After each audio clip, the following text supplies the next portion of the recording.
हा तर ड्रेस आवडला. अगं हे काय घातलंयस? काय म्हणजे? तूच म्हणलास की माझं दिसणं आवडत नाही म्हणून. तुला लाज वाटतं का असली कपडे घालताना? आता लाज वाटण्यासारखं काय आहे त्यात?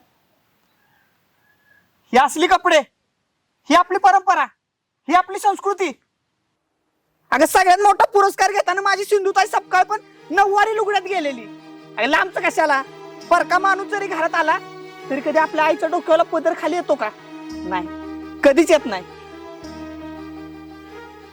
जग बघतंय का आपली मराठी संस्कृती, पण आपण काय करतोय? ती त्यांच्या जागी योग्य आहेत आणि आपण आपल्या जागी योग्य आहे. पण ह्या मातीत असताना त्यांचा वास नको. मला गावातली म्हणतात, कवी ह्या जमान्यात पण ही कपडे घालतो. मी घालणार, कारण ही माझी शिकवण आहे.